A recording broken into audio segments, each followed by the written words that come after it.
Hello friends, welcome to your channel MPRM। आशा करती हूँ कि आप सभी स्वस्थ होंगे, निरंतर अपने एग्जाम की तैयारी कर रहे होंगे। हम पढ़ रहे थे मध्यकालीन भारतीय इतिहास को, जिसमें हम पढ़ने वाले हैं घटना चक्र पूर्वावलोकन बुक। तो चलिए स्टार्ट करते हैं। यदि फ्रेंड्स आप हमारे चैनल पर नए हैं, अभी तक चैनल सब्सक्राइब नहीं किया है यदि, तो वीडियो को लाइक कीजिए, कमेंट कीजिए, चैनल को सब्सक्राइब कीजिए और अपने प्यारे प्यारे फ्रेंड्स के वीडियो को शेयर कीजिए। आज हमारा टॉपिक है भक्ति एवं सूफी आंदोलन। हम मुगल साम्राज्य कंप्लीट कर चुके हैं। अब हमारा आता है भक्ति आंदोलन। भक्ति आंदोलन का उदय सर्वप्रथम द्रविड़ देश में हुआ था। वहाँ से इसका प्रचार उत्तर भारत में हुआ। भागवत पुराण में कहा गया है कि भक्ति द्रविड़ देश में जन्मी, कर्नाटक में विकसित हुई और कुछ काल तक महाराष्ट्र में रहने के बाद गुजरात में पहुंचकर जीर्ण हो गई। भक्ति आंदोलन का सूत्रपात दक्षिण में 8वीं शताब्दी में महान दार्शनिक शंकराचार्य के उदय से हुआ था। इन्होंने विशुद्ध अद्वैतवाद का प्रचार किया था। भक्ति आंदोलन को दक्षिण के वैष्णव अलवार संतों और शैव नयनार संतों ने प्रेरित किया था, प्रसारित किया था। भक्ति आंदोलन का पुनर्जन्म 15वीं से 16वीं शताब्दी में हुआ, जब उसके नेतृत्व की बागडोर कबीर, नानक, तुलसी, सूर और मीराबाई ने संभाली। मध्यकाल भारत में सूफियों के उद्भव से समाज में समरसता फैलने में मदद मिली। ये सूफी ध्यान साधना, कठोर श्वास नियमन जैसे योगिक क्रियाओं को किया करते थे। वे एकांत में कठोर योगिक व्यायाम करते थे तथा समाज में एकता, सौहार्द फैलाने और श्रोताओं में आध्यात्मिक हतोन्माद उत्पन्न करने के लिए गीतों और संगीत का सहारा लेते थे। कामरूप, जो कि असम राज्य में स्थित है, वहाँ पर वैष्णव धर्म को लोकप्रिय बनाने का कार्य शंकर देव ने किया था। एकेश्वरवाद उनके धर्म का मूल उद्देश्य था। वे विष्णु तथा उनके अवतार कृष्ण को अपना अभिष्ट मानते थे। इन्होंने एक शरण संप्रदाय की स्थापना की थी। वे कर्मकांडों और मूर्ति पूजा दोनों के विरोधी थे। वे असम के चैतन्य के रूप में प्रसिद्ध हुए थे। श्री वल्लभाचार्य सोमयाजी कुल के तेलुगु ब्राह्मण श्री लक्ष्मण भट्ट के पुत्र थे। वल्लभाचार्य परंपरा अनुसार इन्होंने रुद्र संप्रदाय के प्रवर्तक विष्णु स्वामी के मत का अनुसरण किया। विकास उन करके अपना शुद्ध अद्वैतवाद या पुष्टि मार्ग प्रतिष्ठित किया। वे अग्नि के अवतार माने जाते हैं। वल्लभाचार्य द्वारा रचित महत्वपूर्ण ग्रंथ ब्रह्मसूत्र का अणुभाष्य एवं बृहद्भाष्य, भगवत की सुबोधिनी टीका, भागवत तत्वदीप निबंध, पूर्व मीमांसा भाष्य, गायत्री भाष्य, पत्रालंबन, दशम स्कंद, अनुक्रमणिक, त्रिविध नियमावली आदि हैं। तो वल्लभाचार्य के द्वारा क्या क्या रचित है?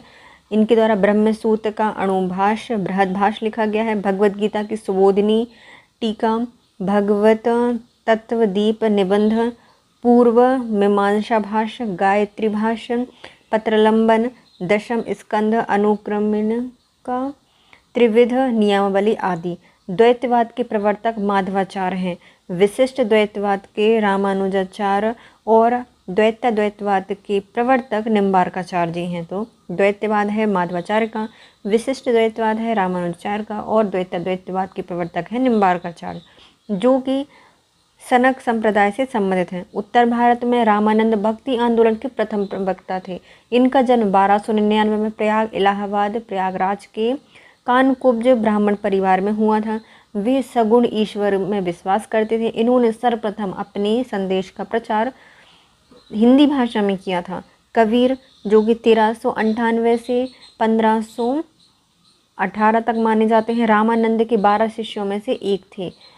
लोक परंपरा के अनुसार इनका जन्म किसी विधवा ब्राह्मणी के गर्भ से वाराणसी के समीप हुआ था। पालन पोषण एक जुलाहा दंपति नीरू और नीमा ने किया था। वीजक संत कवि के उपदेशों का संकलन है, जो कबीरपंथी संप्रदाय के मानने वालों का पवित्र ग्रंथ है। सबद, सकी और रमैनी कबीर की रचनाएं हैं, परंतु धर्मदास के साथ इनके संवादों का संकलन अमर मूल में शीर्षक के अंतर्गत किया गया है। अमर मूल में संत मूलकदास का जन्म लाला सुंदरदास खत्री के घर में 1574 में कड़ा, वर्तमान कौशाम्बी जिले में हुआ था। गुरु घासीदास का जन्म दिसंबर 1756 में छत्तीसगढ़ के रायपुर जिले के गिरोदीपुर गांव में हुआ था। इनके पिता महंगू दास और माता अमरोती बाई हैं। भगवान शिव की प्रतिष्ठा में भारत में विभिन्न भागों में 12 ज्योतिर्लिंग की स्थापना की गई है। ये हैं केदारनाथ, विश्वनाथ, वैद्यनाथ, महाकालेश्वर, ओमकालेश्वर, नागेश्वर, सोमनाथ, त्र्यंबकेश्वर, घृष्णेश्वर, भीमाशंकर, मल्लिकार्जुन स्वामी और रामेश्वरम। गुरु नानक का जन्म 1469 को तलवंडी नामक स्थान पर हुआ था। अब यह ननकाना साहब के नाम से जाना जाता है। यह पंजाब पाकिस्तान के ननकाना साहिब जिले में स्थित है। गुरु नानक की मृत्यु 1539 में डेरा साहब करतारपुर पाकिस्तान नामक स्थान पर हुई थी। गुरु नानक 1469 से 1539 तक रहे हैं। सिख धर्म की स्थापना सिकंदर लोधी के समय मानी जाती है। नानक एकेश्वरवाद में विश्वास करते थे तथा निर्गुण ब्रह्म की उपासना पर बल देते थे।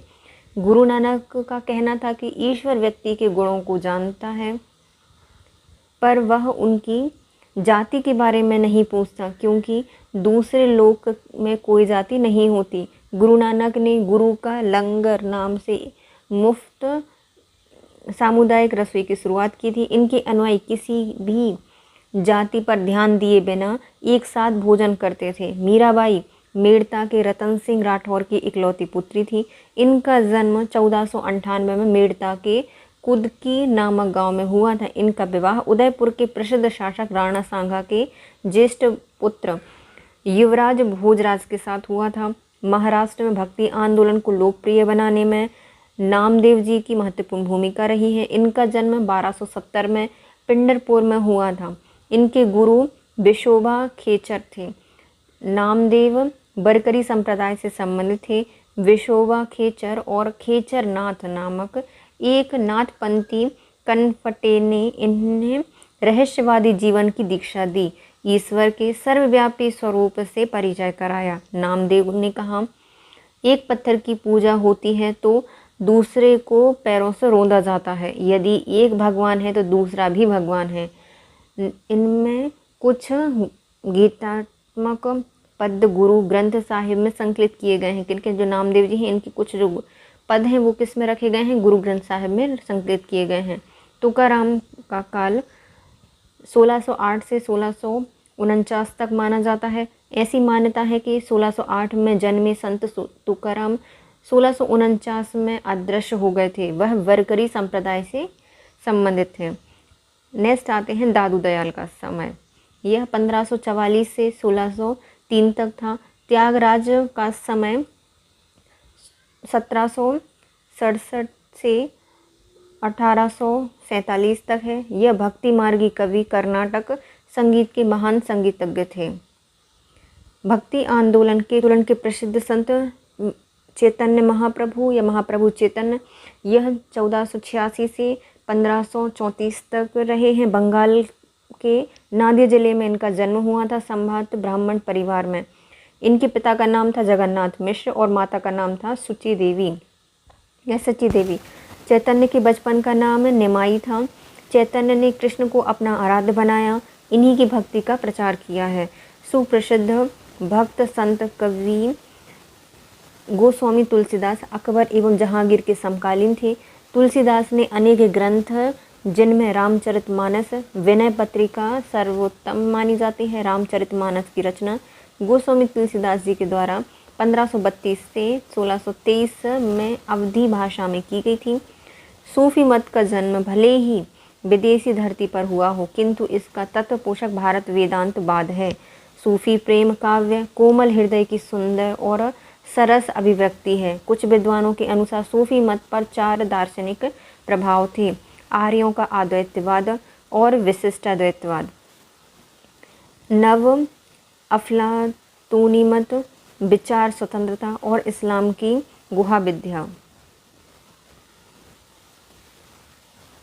चिश्तिया सूफी मत की स्थापना अफगानिस्तान के चिश्त में आबू इसहाक शमी चिश्ती और उनके शिष्य ख्वाजा अबू अहमद अब्दाल ने की थी, किंतु भारत में सर्वप्रथम इसका प्रचार ख्वाजा मोइनुद्दीन चिश्ती द्वारा किया गया। वे 12वीं शताब्दी में मोहम्मद गौरी की सेना के साथ भारत आए थे। इन्होंने अजमेर राजस्थान में अपना निवास स्थान बनाया। 1236 में इनकी मृत्यु वहीं हो गई। कुतुबुद्दीन बख्तियार काकी इनके प्रमुख शिष्य थे। निसापुर के हरोन में ख्वाजा मुइनुद्दीन चिश्ती, ख्वाजा उस्मान चिश्ती हारूनी के शिष्य थे। शेख फरीरुद्दीन गंज ए सकर यह चिश्ती सिलसिले के सूफी संत थे, जो कि बाबा फरीद के नाम से प्रसिद्ध हुए।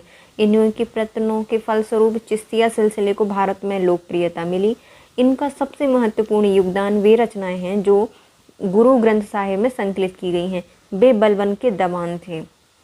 शेख निज़ामुद्दीन औलिया के आध्यात्मिक गुरु हज़रत बाबा फरीरुद्दीन मंसूद गंज साहब थे। इन्हें बाबा फरीद के नाम से जाना गया। इनके कुछ अन्य शिष्य में आते हैं अलाउद्दीन शाविर कलियारी, नसरुद्दीन चिराग ए दहलवी। तो इनके जो बाबा फरीद के शिष्य कौन हैं? अलाउद्दीन शाविर कलियारी और नसरुद्दीन चिराग ए दहलवी। शेख निज़ामुद्दीन औलिया की दरगाह दिल्ली में स्थित है। 1325 में निज़ामुद्दीन औलिया की मृत्यु हो गई। इन्हें ग्यासपुर दिल्ली में दफनाया गया। शेख निज़ामुद्दीन औलिया ने 7 सुल्तानों का राज्य देखा था, जो कि एक के बाद एक सत्तासीन होते गए, किंतु वे कभी भी किसी के दरबार में नहीं गए। जब अलाउद्दीन ने उनसे मिलने की आज्ञा मांगी तो शेख ने उत्तर दिया, मेरे मकान के 2 दरवाजे हैं। यदि सुल्तान एक द्वार द्वारा अंदर आएगा तो मैं दूसरे द्वार से बाहर चला जाऊंगा। इस प्रकार इन्होंने अलाउद्दीन से मिलने से इनकार कर दिया। वे महबूब ए इलाही सुल्तान उल औलिया संतों के राजा के नाम से प्रसिद्ध हुए। चिश्ती शाखा के अंतिम सूफियों में शेख सलीम चिश्ती का नाम विशेष उल्लेखनीय है। इनके पिता का नाम शेख वहउद्दीन था। वे बहुत दिनों तक अरब में रहे और वहाँ उन्होंने शेख उल हिंद की उपाधि से विभूषित किया। तत्पश्चात वे भारत लौट आए और आगरा से 36 किलोमीटर दूर पर स्थित सिकरी नामक स्थान पर रहने लगे। वे जिस अकबर ने उनके प्रसिद्ध नगर फतेहपुर सीकरी का नाम या रूप प्रदान किया था। कहा जाता है कि जहांगीर का जन्म शेख सलीम चिश्ती के आशीर्वाद से हुआ था। चिश्ती सिलसिले का प्रभाव क्षेत्र दिल्ली और उसके आसपास के क्षेत्रों में था, जबकि सोहरावर्दी सिलसिले का प्रभाव क्षेत्र सिंध में ही था। फिरदौसी सिलसिला चिश्ती सिलसिले का ही भाग था। इसका प्रभाव क्षेत्र बिहार था फिरदौसी का। कादरी शाखा के सर्वप्रथम संस्थापक बगदाद के शेख मुहिउद्दीन कादिर जिलानी थे, जिनकी गणना इस्लाम के महान संतों में की जाती है। शेख अब्दुल कादिर जिलानी की प्रमुख उपाधियां हैं महबूब ए सुमानी, ईश्वर का प्रेमी, पीरान ए पीर, संतों के प्रधान, पीर ए दस्तगीर, मददगार संत आदि। भारत में सर्वप्रथम इस शाखा का प्रचार शाह नियामतुल्लाह मखदूम जिलानी ने 15वीं शताब्दी में किया था। मखदूम जिलानी ने उच्च को अपना शिष्य केंद्र बनाया था। नक्शबंदी सिलसिले की स्थापना 14वीं शताब्दी में ख्वाजा बहाउद्दीन नक्शबंद ने की थी। ख्वाद महमूद इस शाखा के एक प्रमुख संत थे, जो भारत आए और कश्मीर को अपना केंद्र बनाया, किंतु भारत में इस शाखा का मुख्यतः प्रचार 17वीं शताब्दी के लगभग ख्वाजा बकी विल्लाह द्वारा किया गया, जो अपने गुरु की आज्ञा से काबुल में आए थे। शेख अहमद सरहिंदी इनके प्रमुख शिष्य थे, जो मुजिद अर्थात इस्लाम धर्म के सुधारक के नाम से विख्यात हुए। इन्होंने वजहत उल सुहूद प्रत्यक्षवादी दर्शन का प्रतिपादन किया था। यह सिलसिला समा संगीत के विरुद्ध था। सूफियों में यह सबसे अधिक कट्टरवादी सिलसिला था। इन्होंने अकबर की उदार नीतियों का विरोध किया। औरंगजेब इसी सूफी सिलसिले का अनुयायी था। सूफी संत शाह मोहम्मद गौस ने कृष्ण को औलिया के रूप में स्वीकार किया था। यह सत्तारी सिलसिले के सबसे प्रसिद्ध संत थे। मुगल बादशाह हुमायूं और तानसेन ने इनका घनिष्ठ संबंध था। मोहम्मद गौस की प्रसिद्ध रचना जवाहिर ए खम्स है, जिसमें उन्होंने अपनी आध्यात्मिक खोज को अभिव्यक्त किया है। इन्होंने हठ योग की एक पुस्तक अमृत कुंड का अनुवाद बहर उल हयात फ़ारसी और अरबी भाषा में किया है। तो इनके द्वारा जो मोहम्मद गौस हैं, इनने लिखा है, रचना की है जवाहिर ए खम्स, जो कि आध्यात्मिक खोज को बताती है। और उन्होंने हठ योग पर एक पुस्तक लिखी है अमृत कुंड।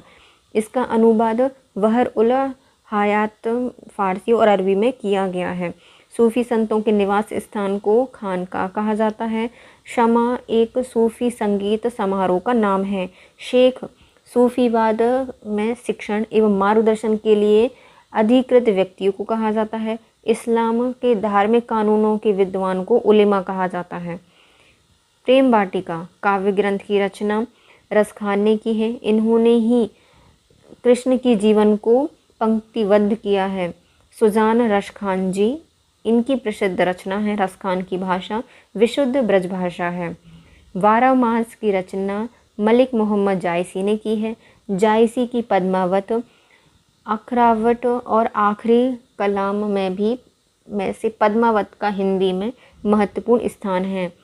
12 मास पद्मावत का ही एक भाग है।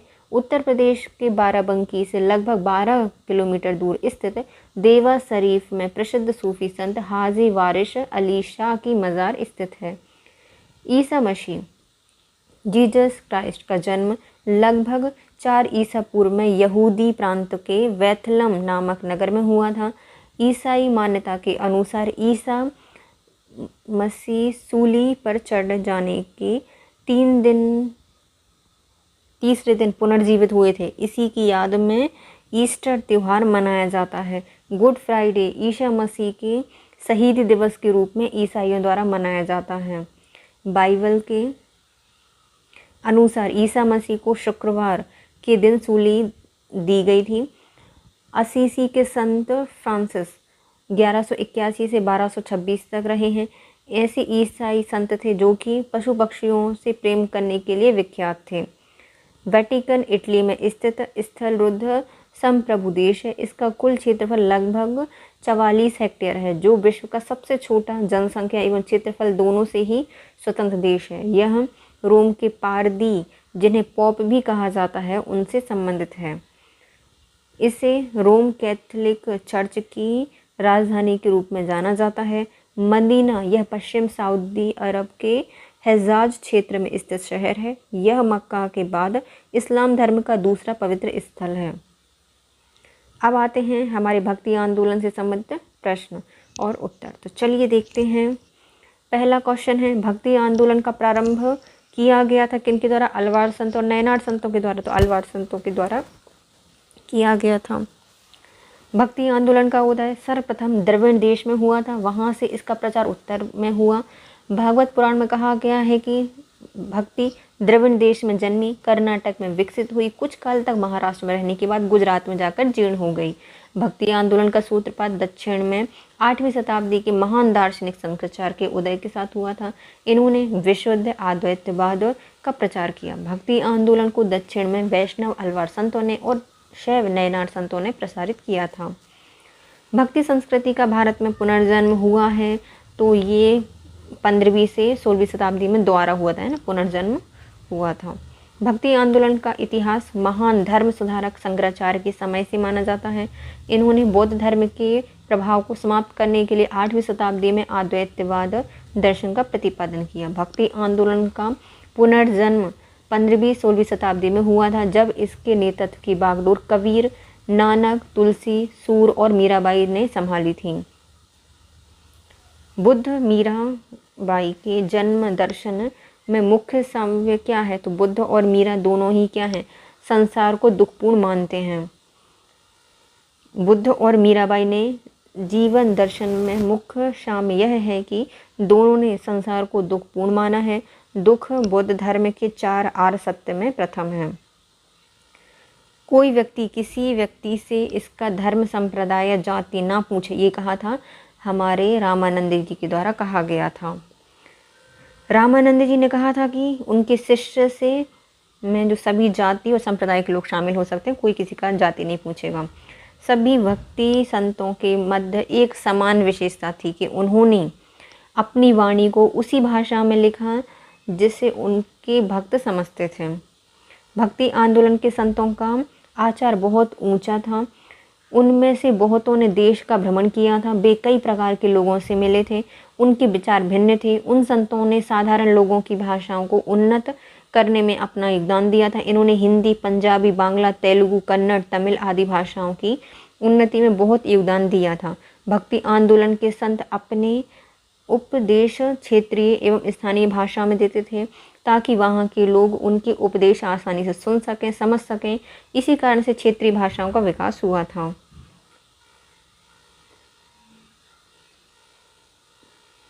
मध्ययुगीन भारत के धार्मिक इतिहास के संदर्भ में सूफी संत निम्नलिखित में से किस तरह के आचरण का निर्वहन करते थे?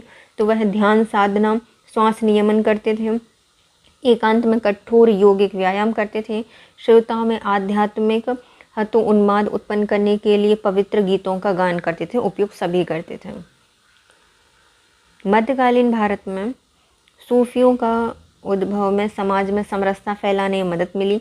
ये सूफी ध्यान साधना, कठोर श्वास नियमन जैसे यौगिक क्रियाओं को करते थे। वे एकांत में कठोर यौगिक व्यायाम करते थे। समाज में एकता, सौहार्द फैलाने के लिए, श्रोताओं में आध्यात्मिक हर्ष उन्माद उत्पन्न करने के लिए गीतों और संगीत का सहारा लेते थे। काम रूप में वैष्णव धर्म को लोकप्रिय बनाया है तो ये है शंकर देव के द्वारा। काम रूप में असम में स्थित है। यह वैष्णव धर्म को लोकप्रिय बनाने में जो कार्य किया है वह शंकर देव ने किया है। एकेश्वरवाद इनके धर्म का मूल उद्देश्य था। वे विष्णु और उनके अवतार कृष्ण को अपना अभिष्ट मानते थे। सुप्रसिद्ध मध्यकालीन संत शंकर देव संबंधित हैं हमारे वैष्णव संप्रदाय से। असम और कूच बिहार में वैष्णव धर्म के प्रवर्तक माने गए हैं शंकर देव। रामानुजाचार्य किससे संबंधित हैं? तो ये संबंधित हैं विशिष्ट द्वैतवाद से। वैष्णव संप्रदाय मतलब वैष्णव आचार्य रामानुज भक्ति आंदोलन के प्राचीनतम प्रचारक हैं। इन्होंने सगुण ईश्वर की उपासना पर बल दिया है। इनके मत को विशिष्ट द्वैतवाद कहा है। जिसका अर्थ होता है ब्रह्म अर्थात ईश्वर अद्वैत होते हुए भी जीवन और जगत की शक्तियों द्वारा विशिष्ट है। शुद्ध अद्वैतवाद के प्रतिपादक कौन है? तो शुद्ध अद्वैतवाद के प्रचारक हैं वल्लभाचार्य। श्री वल्लभाचार्य सोमयाजी कुल के तेलुगु ब्राह्मण श्री लक्ष्मण भट्ट के पुत्र थे। परंपरा अनुसार इन्होंने रुद्र संप्रदाय के प्रवर्तक विष्णु स्वामी के मत का अनुसरण किया। विश्वास करके अपना शुद्ध द्वैत मत, शुद्ध अद्वैत या पुष्टि मार्ग प्रतिष्ठित किया। वे अग्नि के अवतार माने जाते हैं। इनके जीवन का अधिकांश समय काशी, अरेल, प्रयाग और वृंदावन में व्यतीत हुआ था। महाप्रभु वल्लभाचार्य की जन्मस्थली बताइए? तो इनकी जन्मस्थली है चंपारण। भक्तिकालीन सगुण धारा के कृष्ण भक्ति शाखा के आधार स्तंभ और पुष्टि मार्ग के प्रणेता वल्लभाचार्य जी का जन्म विक्रम संवत 1535 में वैशाख कृष्ण एकादशी को दक्षिण भारत के काकरवाड़ी ग्राम वासी तेलुगु ब्राह्मण श्री लक्ष्मण भट्ट जी की पत्नी इल्लम्मा गारू के गर्भ से वर्तमान छत्तीसगढ़ रायपुर के निकट चंपारण में हुआ था। इन्हें वैश्वानरावतार या अग्नि का अवतार कहा जाता है। निम्नलिखित में से कौन सा सुमिलित है? ओके, पहले आते हैं हमारे अद्वैतवाद शंकराचार्य का है। विशिष्ट द्वैतवाद गलत है। द्वैतवाद माधवाचार्य जी का है, ये सही हो जाएगा। द्वैतवाद निम्बार्काचार्य जी का है। देखो, द्वैतवाद के प्रचारक हैं माधवाचार्य, अद्वैतवाद के हैं शंकराचार्य, विशिष्ट द्वैतवाद रामानुजाचार्य के द्वारा दिया गया है, शुद्ध द्वैतवाद वल्लभाचार्य जी ने दिया है, द्वैतवाद के प्रवर्तक निम्बार्काचार्य हैं जो कि सनक संप्रदाय से संबंधित हैं। इसी प्रकार अन्य संप्रदायों में तुकाराम वरकरी संप्रदाय के और रामदास धरकरी संप्रदाय से संबंधित हैं। सूची 1 को सूची 2 से मिलाइए। ओके, वल्लभाचार्य पुष्टि मार्ग का, रामानुज विशिष्ट द्वैतवाद से समर्थित हैं, माधवाचार्य द्वैतवाद दिया है और शंकराचार्य के द्वारा अद्वैतवाद दिया गया है। वल्लभाचार्य ने दिया है पुष्टि मार्ग, रामानुज ने दिया है विशिष्ट द्वैतवाद, माधवाचार्य ने दिया है द्वैतवाद और शंकर ने दिया है अद्वैतवाद। बीजक संत दादू दयाल के उपदेशों का संकलन है, नहीं, बल्कि बीजक तो कबीर का है। पुष्टि मार्ग के आते हैं हमारे वल्लभाचार्य, तो ये वाले भी गलत हो जाएगा, दोनों ही गलत हैं। बीजक संत कबीर के उपदेशों का संकलन है, जो कि कबीरपंथी संप्रदाय को मानने वालों के लिए पवित्र ग्रंथ है। पुष्टि मार्ग वैष्णव संप्रदाय के अंतर्गत आता है। पुष्टि मार्ग का दर्शन वल्लभाचार्य द्वारा प्रतिपादित किया गया है। निम्नलिखित में से किस भक्ति संत ने अपने संदेश के प्रचार के लिए सबसे पहले हिंदी का प्रयोग किया है? तो ये हैं रामानंद। उत्तर भारत में रामानंद भक्ति आंदोलन के प्रथम प्रवर्तक थे। इनका जन्म 1299 में प्रयागराज इलाहाबाद के कानकुब्ज ब्राह्मण परिवार में हुआ था। प्रयागराज वाराणसी में इन्होंने शिक्षा प्राप्त की। वे सगुण ईश्वर में विश्वास करते थे। इन्होंने भक्ति को मोक्ष का एकमात्र साधन स्वीकार करते हुए सीताराम की उपासना का आदर्श समाज के सामने रखा। इन्होंने सर्वप्रथम अपने संदेश का प्रचार हिंदी भाषा में किया। रैदास की जन्मस्थली वाराणसी, तुलसी की जन्मस्थली चित्रकूट रामजापुर है और कुंभन दास जी की जन्मभूमि ब्रजभूमि मथुरा के आसपास है। मध्यकालीन भारत में निम्नलिखित में से किस संत का जन्म प्रयागराज में हुआ है? तो ये है रामानंद जी, प्रयागराज में इनका जन्म हुआ है। कबीर जी संत हैं वो किसके शिष्य थे? तो वो रामानंद जी के शिष्य थे। कबीर रामानंद जी के 12 शिष्यों में से प्रमुख थे। लोक परंपरा के अनुसार इनका जन्म किसी विधवा ब्राह्मणी के गर्भ से वाराणसी के समीप हुआ था। लालन पोषण जुलाहा दंपति नीरू और नीमा ने किया था। बीजक के रचयिता हैं कबीर। बीजक के रचयिता कबीर हैं। वह कबीरपंथी संप्रदाय के अनुयायियों का प्रमुख धार्मिक ग्रंथ है। इन्हें कबीर के दोहों का संकलन है। कबीर और धर्मदास के मध्य संवादों का संकलन का शीर्षक क्या है? तो अमरमूल है। कबीर और धर्मदास के बीच अमरमूल। साखी सबद समैनी रमैनी जो हैं वो कबीर जी की रचना है, परंतु धर्मदास के साथ कबीर के जो संवाद हैं उसका संकलन अमरमूल में किया गया है। अमरमूल में किया गया, धर्म से अमर हो जाता है, अमरमूल में है। मूलक दास एक संत कवि हैं। कड़ाके, कहाँ के? कड़ाके हैं। मूलक दास कड़ा संत कवि हैं। संत मूलक दास जी का जन्म लाला सुंदरलाल खत्री के घर में 1574 को उत्तर प्रदेश के कड़ा वर्तमान में कौशाम्बी जिले में हुआ था। संत घासीदास के पिता का नाम क्या है? तो इनका नाम था महंगू। गुरु घासीदास का जन्म दिसंबर 1756 को छत्तीसगढ़ के रायपुर जिले के घिरोतपुर ग्राम में हुआ था। इनके पिता महंगू दास और माँ अमरोतिनी हैं। अमरोतीन।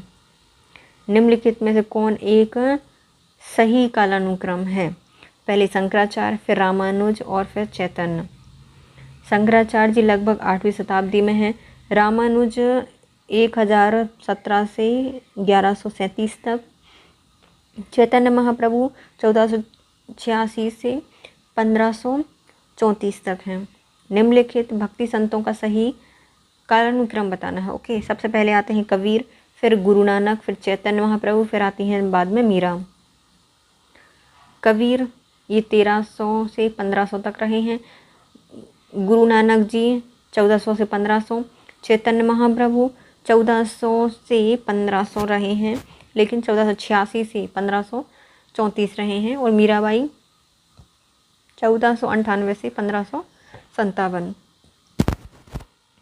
भगवान शिव की प्रतिष्ठा में 12 कितने ज्योतिर्लिंग स्थापित किए गए हैं? 12। भगवान शिव की प्रतिष्ठा में भारत में विभिन्न भागों में 12 ज्योतिर्लिंग की स्थापना की गई है, जिसमें केदारनाथ, विश्वनाथ, बैजनाथ, महाकालेश्वर, ओमकारेश्वर, नागेश्वर, सोमनाथ, त्र्यंबकेश्वर, घृष्णेश्वर, भीमाशंकर, मल्लिकार्जुन स्वामी और रामेश्वरम हैं। रामानुज के अनुयायी को कहा गया है वैष्णव। भक्ति आंदोलन के प्रचारक प्रसिद्ध वैष्णव आचार्य रामानुज के सरगुण ईश्वर की उपासना पर ने बल दिया है। इनका मत था विशिष्ट द्वैतवाद और इनके अनुयायी वैष्णव कहलाए। निम्नलिखित में से कौन सा स्थान गुरु नानक का जन्म स्थान है? तो वो है ननकाना। गुरु नानक जी का ननकाना जन्म स्थल है, जिसे तलवंडी के नाम से जाना जाता है। इनका जन्म 15 अप्रैल 1469 को हुआ था, पश्चिम पंजाब पाकिस्तान के ननकाना साहिब जिले में। इनकी मृत्यु 1539 को हुई थी, डेरा साहिब करतारपुर साहब पाकिस्तान में। किसके शासन में गुरु नानक देव ने सिख धर्म की उपासना की थी? तो यह सिकंदर लोधी की समय। गुरु नानक 1469 से 1539 तक रहे हैं। सिख धर्म की स्थापना इन्होंने सिकंदर लोधी के समय 1489 को 1517 के समय की थी। नानक एकेश्वरवाद में विश्वास करते थे तथा निर्गुण ब्रह्म की उपासना पर बल देते थे। इनका मानना था कि ईश्वर एक है, वह निर्गुण निराकार है। वह अवतारवाद में विश्वास नहीं करते थे। ईश्वर केवल मनुष्यों के सद्गुण को पहचानता है और उनकी जाति नहीं पूछता। आगामी दुनिया में कोई जाति नहीं होगी। यह सिद्धांत किस भक्ति संत ने दिया है? तो गुरु नानक जी के द्वारा दिया गया है। गुरु नानक जी कहते थे कि ईश्वर व्यक्ति के गुणों को जानता है, वह उनकी जाति के बारे में नहीं पूछता, क्योंकि दूसरे लोक में कोई जाति नहीं होती। गुरु नानक ने गुरु का लंगर नाम से मुक्त सामुदायिक रसोई की शुरुआत की थी। उनके अनुयायी किसी की भी जाति पर ध्यान दिए बिना एक साथ भोजन करते थे। मीराबाई समकालीन थे, ऑप्शन में ही नहीं है। तो मीराबाई मेड़ता के रतन सिंह राठौर की इकलौती पुत्री थी। उनका जन्म 1498 को मेड़ता के कुदकी नामक ग्राम में हुआ था। उनका विवाह उदयपुर के प्रसिद्ध शासक राणा सांगा के ज्येष्ठ पुत्र युवराज भोजराज से हुआ था, किंतु विवाह के कुछ वर्षों बाद ही राजकुमार भोजराज का परलोकवास हो गया। परंतु पति की मृत्यु के बाद उन्होंने अपना समूचा जीवन कृष्ण की भक्ति में अर्पित कर दिया। वे महाकवि तुलसीदास, गुरु नानक चैतन्य के समकालीन थीं, जबकि जो रामकृष्ण परमहंस हैं इनके समकालीन नहीं थे। प्रसिद्ध भक्त कवित्री मीरा के पति का नाम था राजकुमार भोजराज। राग गोविंद के रचयिता कौन है? तो मीराबाई के द्वारा लिखा गया है राग गोविंद। मीराबाई हिंदू आध्यात्मिक कवित्री हैं। उन्होंने भगवान श्री कृष्ण के प्रति समर्पित भजन उत्तर भारत में लिखा था। इन्होंने 4 ग्रंथों की रचना की है। वे ग्रंथ हैं नरसी जी का मायरा, गीत गोविंद टीका, राग गोविंद, राग सौरठ। इसके अतिरिक्त इन्होंने गीतों का संकलन भी किया है, जिसको मीराबाई की पदावली के नाम से संकलित किया गया है। निम्नलिखित संतों के उनके कालानुक्रम में व्यवस्थित कीजिए। ओके, सबसे पहले आते हैं नामदेव जी, उसके बाद आएंगे कबीर जी, फिर आते हैं नानक जी और लास्ट में आती है मीराबाई। कबीर के समय माना जाता है 1398 से 1518, नामदेव जी 1270 से 1350, मीराबाई का जन्म है 1498 से 1557 और गुरु नानक जी माने जाते हैं 1469 से 1539। निम्नलिखित में से कौन इस्लाम से प्रभावित था? तो इस्लाम से प्रभावित थे नामदेव जी। चैतन्य, मीरा और वल्लभाचार्य सद्गुण संत के रूप में कृष्ण भक्त थे, उन कृष्ण जी के उपासक थे, जबकि जो नामदेव जी हैं वह निर्गुण संत थे। नामदेव जी मूर्ति पूजा, व्रत, उपवास, तीर्थ यात्रा, कठोर शरीर साधना के मार्ग के खिलाफ थे। इस दृष्टि में वे इस्लाम से प्रभावित प्रतीत होते हैं। निम्नलिखित भक्ति संतों पर विचार कीजिए। क्या करना है इनको? क्रम से जमाना है क्या? निम्नलिखित में से उस समय उपदेश देते हैं जब लोधी वंश का पतन हुआ और बाबर सत्तारूढ़ हुआ। तो इसमें सिर्फ दूसरे आते हैं, वो दादू दयाल। ओके, देखो दादू दयाल का जन्म 1544 से 1603 के मध्य रहा है। गुरु नानक जी का जन्म हम देखें तो 1469 से 1539 तक रहे हैं। त्यागराज जी ये 1767 से 1847 तक रहे हैं। यह भक्ति मार्गी कवि कर्नाटक संगीत के महान संगीतज्ञ थे। लोधी वंश का पतन 1526 में हुआ था और बाबर ने पानीपत का प्रथम युद्ध में इब्राहिम लोधी को पराजित कर दिया था। इस समय गुरु नानक उपदेश देते हुए प्रतीत होंगे। सूची 1 को सूची 2 से मिलाइए। ओके, पहले आते हैं हमारे भक्ति संत और उनसे संबंधित व्यवसाय। कबीर क्या थे? जुलाहा थे। नामदेव जी जो हैं वह दर्जी थे। रविदास या रैदास जी ये मोची से संबंधित हैं और जो सेना है वह नाई हैं। नामदेव जी दर्जी हैं, कबीर जुलाहा हैं, रविदास मोची हैं और सेना नाई हैं। चैतन्य महाप्रभु किस संप्रदाय से हैं? तो कृष्ण वैष्णव संप्रदाय से संबंधित हैं ये। चैतन्य महाप्रभु वैष्णव धर्म के अंतर्गत कृष्ण भक्ति से आते हैं। चैतन्य के जन्म का नाम था निमाई। चैतन्य कृष्ण को अपना आराध्य बनाया, उन्हीं की भक्ति का प्रचार किया। बहुत दिनों तक इन्होंने वृंदावन में निवास किया। नादिया आकर इन्होंने कीर्तन जुलूसों का आयोजन किया। वे गलियों में घूम घूम कर कृष्ण लीलाओं का कीर्तन करते थे। तुलसीदास किसके समकालीन थे? तो ये रहे हैं अकबर और जहांगीर के समकालीन। प्रसिद्ध संत गोस्वामी तुलसीदास जी अकबर और जहांगीर के समकालीन थे। तुलसीदास जी के जन्म काल में हुमायूं, अकबर, जहांगीर और शाहजहां बादशाह।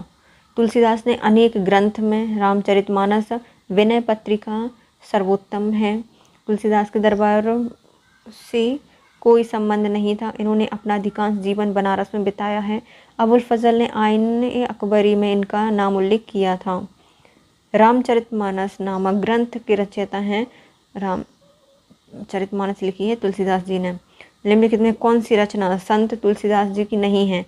इनकी है गीतावली, विनय पत्रिका है, कवितावली है, लेकिन जो साहित्य रत्न है वो इनकी रचना नहीं है। गोस्वामी तुलसीदास जी के द्वारा 12 ग्रंथ लिखे गए हैं, जिसमें 5 बड़े और 7 छोटे हैं। बड़े ग्रंथों में दोहावली, गीतावली, कवितावली और रामचरितमानस और विनय पत्रिका है। इसके अलावा पार्वती मंगलम, जानकी मंगलम, वैरवे रामायण, वैराग्य संदीपिनी, कृष्ण गीतावली आदि छोटे ग्रंथ रचना की गई है। साहित्य रत्न गोस्वामी तुलसीदास जी की रचना नहीं है। विनय पत्रिका लिखी है तुलसीदास जी के द्वारा। निम्नलिखित में से कौन सा सुमिलित नहीं है? ओके, जो हमारा ध्रुवदास जी हैं भगत नामावली से संबंधित हैं। नाभादास जी के द्वारा भक्तमाला लिखी गई है। रसखान जी के द्वारा रसिक प्रिया लिखी गई है, तो रसिक प्रिया केशवदास जी की तो गलत हो जाएगा। और उस्मान ने चित्रावली लिखी है, तो ये भी सही हो जाएगा। देखो, ध्रुवदास जी के द्वारा लिखी गई है भगत नामावली। नामादास जी के द्वारा लिखी गई है भक्तमाल। रसखान जी के द्वारा लिखी गई है रसिक प्रिया, और नहीं, रसिक प्रिया केशव जी की है ना। और उस्मान के द्वारा लिखी गई है चित्रावली। रसिक प्रिया किसने लिखी है? केशवदास जी का प्रसिद्ध ग्रंथ है। केशवदास की अन्य प्रमुख रचनाओं में रामचंद्रिका और कवि प्रिया हैं। निम्नलिखित में से कौन वरकरी संप्रदाय के संत हैं? तो ये हैं हमारे नामदेव जी। वरकरी संप्रदाय के प्रमुख संत में विचार करने की गौरवशाली परंपरा की स्थापना नामदेव जी की रही है। विशोबा खेचड़ में इन्होंने रहस्यवादी जीवन की दीक्षा दी और ईश्वर के सर्वव्यापी स्वरूप से परिचित कराया। वरकरी संप्रदाय की प्रमुख पीठ अवस्थित है, तो यह है पिंडलपुर में। वरकरी संप्रदाय की प्रमुख पीठ महाराष्ट्र के पिंडलपुर में है। इस संप्रदाय के संस्थापकों में ज्ञानेश्वर जी का नाम अग्रगण्य है। अन्य संतों में नामदेव जी, तुकाराम का नाम आता है। वरकरी संप्रदाय में विठोबा की पूजा की जाती है। इन्हें कृष्ण का अवतार माना जाता है। भक्त तुकाराम और मुगल सम्राट के समकालीन थे। जो तुकाराम है वह जहांगीर के समकालीन थे। तुकाराम जी का जन्म 1608 से 1649 को माना जाता है। ऐसी मान्यता है कि 1608 में जन्मे संत तुकाराम 1649 में आदर्श हो गए थे। मुगल शासक 1608 से 1649 के मध्य 2 शासक रहे थे, जिसमें जहांगीर और शाहजहां आते हैं। निम्नलिखित में से कौन भक्ति आंदोलन के प्रवर्तक नहीं थे? तो हमारे ये नागार्जुन भक्ति आंदोलन के प्रवर्तक या प्रस्तावक नहीं हैं। तुकाराम, त्यागराज जी, वल्लभाचार्य मध्यकालीन भक्ति संस्कृति से संबंधित हैं, जबकि जो नागार्जुन है वह प्रारंभिक शताब्दियों में शून्यवाद के संस्थापक थे। नीचे दिए गए कथन और कारण बताइए। ओके, तो मध्यकाल में संगीत पर संस्कृत में लिखी गई अनेक पुस्तकों का फारसी में अनुवाद हुआ है, तो पहला सही हो जाएगा। दूसरा, आरंभिक चिश्ती सूफी संत संगीत सभाओं, जिन्हें समा कहा जाता था, उसके शौकीन थे, तो क्या हो जाएगा, ये वाला भी सही हो जाएगा, लेकिन ये इसकी सही व्याख्या नहीं करता। मध्यकाल में संगीत पर संस्कृत में लिखी गई अनेक पुस्तकों का फारसी में अनुवाद किया है। इस संस्कृत की पुस्तकों का फारसी में अनुवाद शासकों की रुचि के कारण संभव हुआ। मोहम्मद गजनबी अनेक पुस्तकों को अपने साथ गजनी ले गया था। फिरोज शाह तुगलक एवं सिकंदर लोधी ने विशेष रूप से संस्कृत में लिखी विभिन्न विधाओं का पुस्तकों का फारसी में अनुवाद कराया है। बाद में मुगल बादशाहों ने भी संस्कृत में लिखी विभिन्न विधाओं का पुस्तक का फारसी में अनुवाद कराया है। स्पष्ट है कि कथन सत्य है। दोनों समा संगीत गोष्ठी होती थी। चिश्ती संप्रदाय के संतों के समर्थक थे। इसके संगीत को ईश्वर तक पहुंचने का माध्यम माना गया है। कथन कारण दोनों सही है, लेकिन सही व्याख्या नहीं करते। भारत में चिश्तिया सूफी मत के प्रवर्तक रहे हैं ख्वाजा मोइनुद्दीन चिश्ती। चिश्तिया सूफी मत की स्थापना अफ़गानिस्तान के चिश्ती में आबू इम्हाक शमी चिश्ती और उनके संत शिष्य ख्वाजा अबू अहमद अब्दाल ने की थी, परंतु भारत में सर्वप्रथम इसका प्रचार ख्वाजा मोइनुद्दीन चिश्ती के द्वारा किया गया। 12वीं शताब्दी में मोहम्मद गौरी की सेना के साथ भारत आए। इन्होंने अजमेर राजस्थान में अपना निवास स्थान बनाया। 1236 में इनकी मृत्यु हो गई और कुतुबुद्दीन बख्तियार काकी इनके प्रमुख शिष्य थे। भारत में चिश्तिया संप्रदाय के प्रथम सूफी संत का नाम है शेख मोइनुद्दीन चिश्ती। निम्नलिखित सूफी संतों में से कौन सर्वप्रथम अजमेर में बसा था, तो उनका नाम है शेख मोइनुद्दीन चिश्ती। निम्नलिखित में से कौन सूफीवाद की चिश्तिया शाखा के संस्थापक हैं, तो ख्वाजा अबू अब्दाल।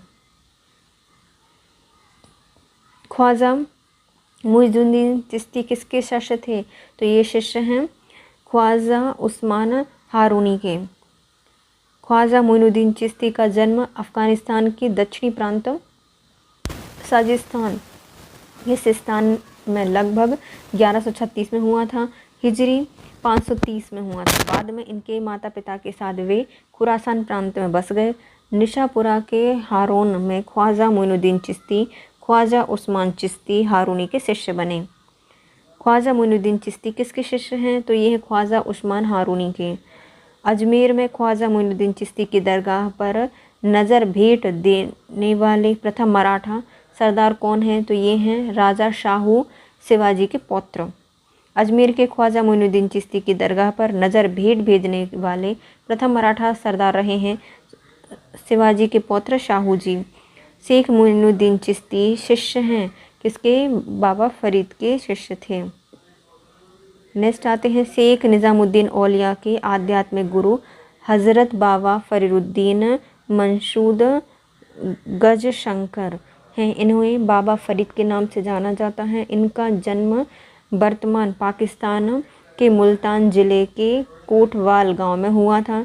इनके प्रमुख शिष्यों में अलाउद्दीन शाविर कलियारी नसरुद्दीन चिराग ए दहलवी हैं। शेख निज़ामुद्दीन औलिया की दरगाह कहाँ पर है, तो ये दिल्ली में स्थित है।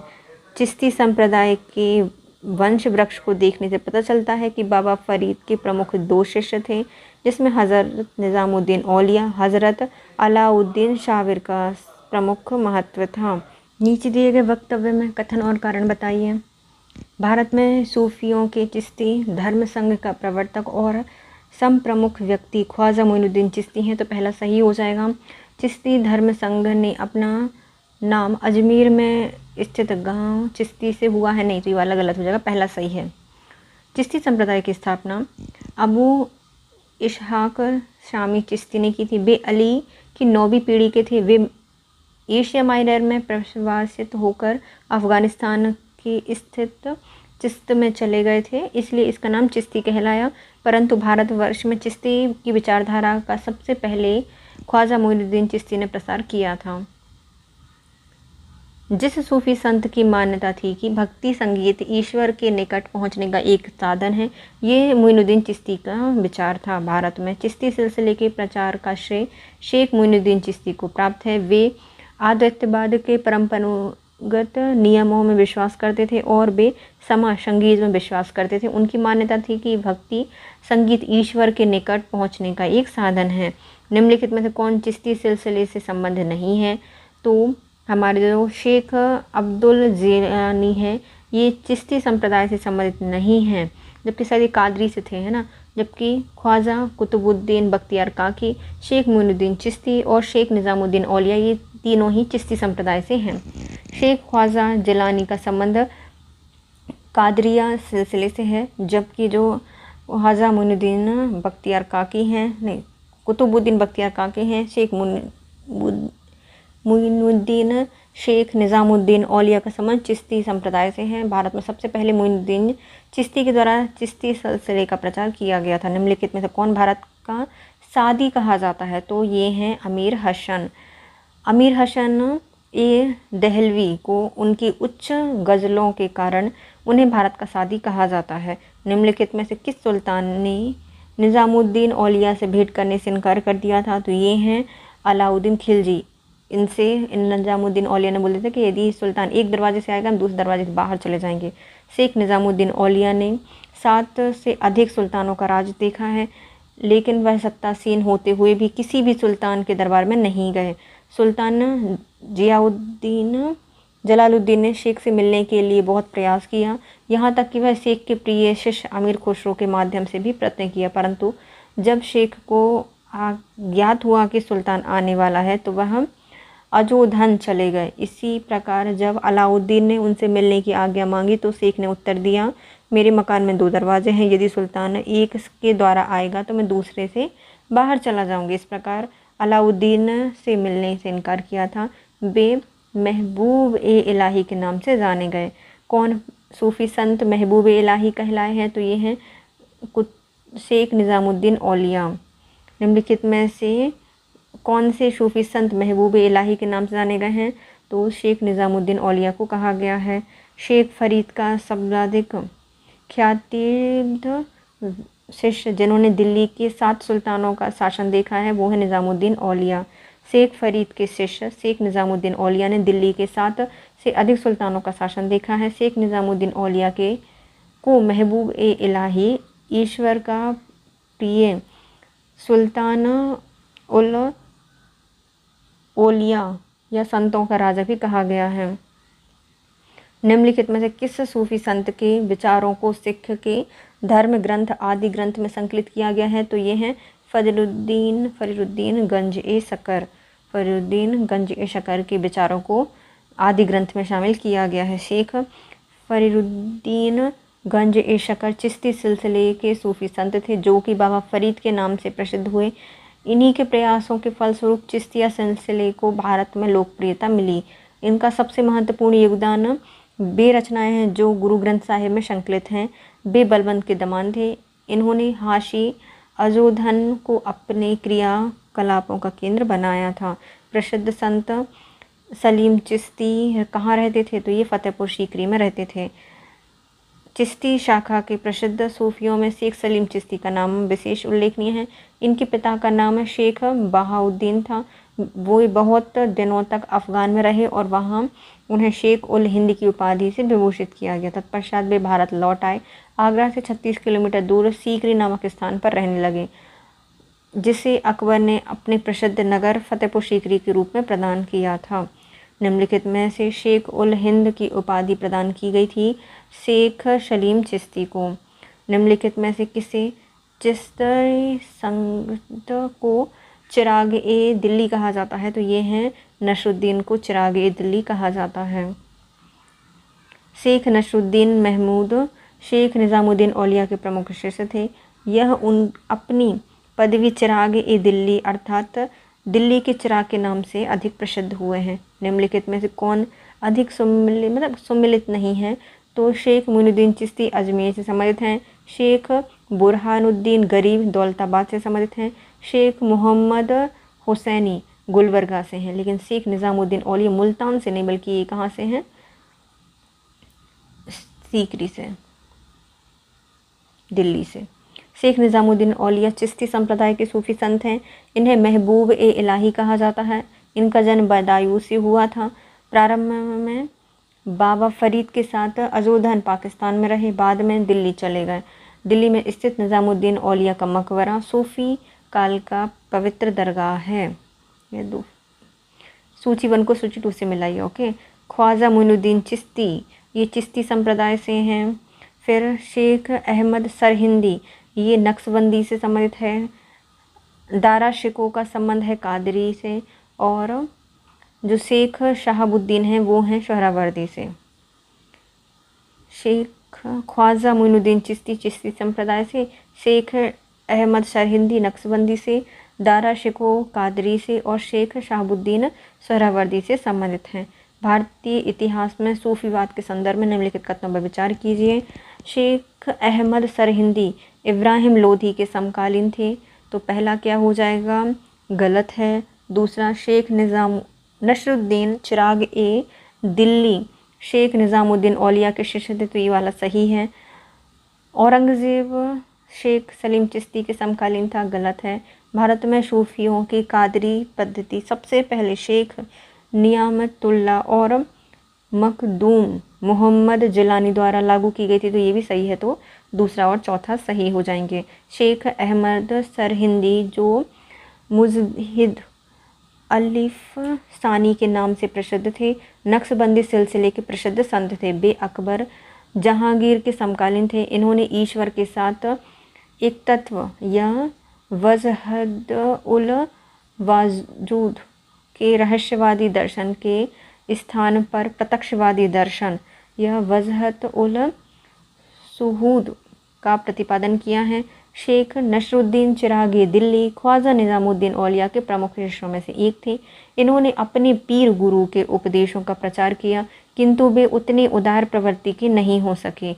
अकबर शेख सलीम चिश्ती का समकालीन था। कादरी शाखा के सर्वप्रथम संस्थापक बगदाद के शेख मुहीउद्दीन कादिर जिलानी हैं, जिनकी गणना इस्लाम के महान संतों में की जाती है।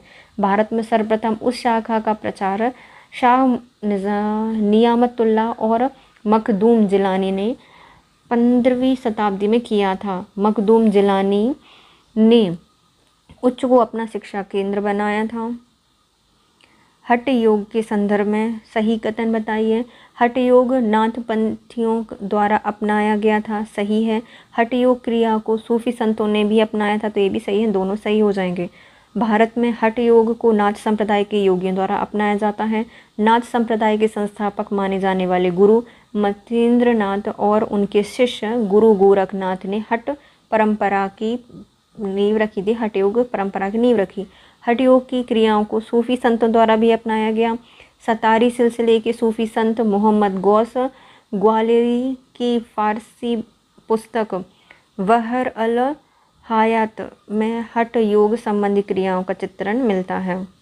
बहर अल हयात में निम्नलिखित कथनों पर विचार कीजिए। संत निम्बार्क अकबर के समकालीन थे, तो नहीं। संत कबीर शेख अहमद सरहिंदी से अत्यधिक प्रभावित थे, तो ये भी गलत हो जाएगा, दोनों ही गलत हैं। निम्बार्काचार्य को रामानुजाचार्य के समकालीन माना जाता है, जो कि 11वीं से 12वीं शताब्दी के आचार्य थे। इन्होंने कृष्ण के सुदर्शन चक्र का अवतार माना जाता है। यही अकबर के शासनकाल में 1556 से 1605 तक। दूसरी ओर कबीर सामान्यतः 15वीं शताब्दी के संत थे। इनका समय यद्यपि विवादित है, फिर भी इनको 1398 से 1448 या 1440 से 1518 तक माना जाता है। वहीं शेख अहमद सरहिंदी 1564 से 1624 माने जाते हैं, मतलब 16वीं से 7वीं शताब्दी में। निम्नलिखित संतों में से कौन सूफी थे?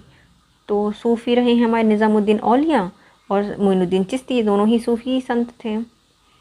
ख्वाजा निज़ामुद्दीन औलिया और मोइनुद्दीन चिश्ती चिश्ती सिलसिले के सूफ़ी संत थे।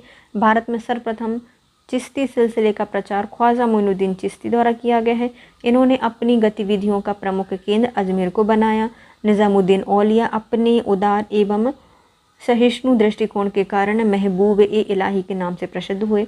इन्होंने योग की प्राणायाम की पद्धति इस हद तक अपनाई थी कि वह योग सिद्धि कहे जाने लगे। रहीम और रसखान मध्यकालीन भक्तिधारा के हिंदी साहित्य के प्रसिद्ध कवि थे। रसखान ने प्रेम वाटिका नामक ग्रंथ लिखा है। निम्नलिखित सूफीवाद के सिलसिलों में कौन संगीत के विरुद्ध था? तो ये हैं हमारे नक्शबंदी, संगीत के विरुद्ध थे। नक्शबंदी सिलसिले की स्थापना 14वीं शताब्दी में ख्वाजा बहारुद्दीन नक्शबंद ने की थी। शेख अहमद सरहिंदी ख्वाजा बकी विल्लाह के प्रिय शिष्य थे, जो कि मुजहिद अर्थात इस्लाम धर्म के सुधारकों के नाम से विख्यात हुए। इन्होंने वजहत उल शुहूद प्रत्यक्षवादी दर्शन का प्रतिपादन किया। वह सिलसिला समा संगीत के विरुद्ध थे। सूफियों में वह सबसे अधिक कट्टरवादी सिलसिला था। इन्होंने अकबर की उदार नीतियों का विरोध किया। औरंगज़ेब इसी सूफी सिलसिले का अनुयायी था। अति कट्टरवादी सूफी संप्रदाय है नक्शबंदी संप्रदाय। नक्शबंदी शाखा की स्थापना 14वीं शताब्दी में ख्वाजा बहाउद्दीन नक्शबंद ने की थी। भारत में बाबर ने इस शाखा को लोकप्रिय बनाया। इनके पिता की भांति नक्शबंदी संत ख्वाजा अबेदुल्ला अहरार का परम भक्त था। नक्शबंदी शाखा में शमा अर्थात संगीत संगोष्ठी का आयोजन वर्जित था। इसके अतिरिक्त इस शाखा के सूफियों को जिक्जरी अर्थात उच्च स्वर में संस्मरण की अनुमति भी नहीं थी, परंतु वे जिक्र खफ़ी अर्थात निम्न स्वर में संस्मरण करते थे। नक्शबंदी सूफियों ने कुरान के अक्षरशः पालन पर बल दिया था। निम्नलिखित युगों में से कौन सा गलत है बताइए। चिश्ती दिल्ली और दोआब में था, तो ये सही है। सोहरावर्दी सिंध में है, फिरदौसी बिहार में है, लेकिन औलिया मध्य प्रदेश में नहीं था, उत्तर प्रदेश में थी, ये है ना, गलत है। चिश्ती सिलसिले का प्रमुख क्षेत्र दिल्ली के आसपास वाले में था। सोहरावर्दी सिंध के क्षेत्र में आते हैं। फिरदौसी सिलसिले चिश्ती सिलसिले का ही भाग था जिसका प्रभाव बिहार में था। औलिया का सिलसिला मध्य प्रदेश से नहीं है। निज़ामुद्दीन को ये उपाधि मिली हुई थी। निज़ामुद्दीन औलिया का क्षेत्र दिल्ली था। निम्नलिखित सूफियों में से किसने कृष्ण को औलिया के रूप में माना है? तो ये है शाह मोहम्मद गौस ने कृष्ण को औलिया के रूप में माना है।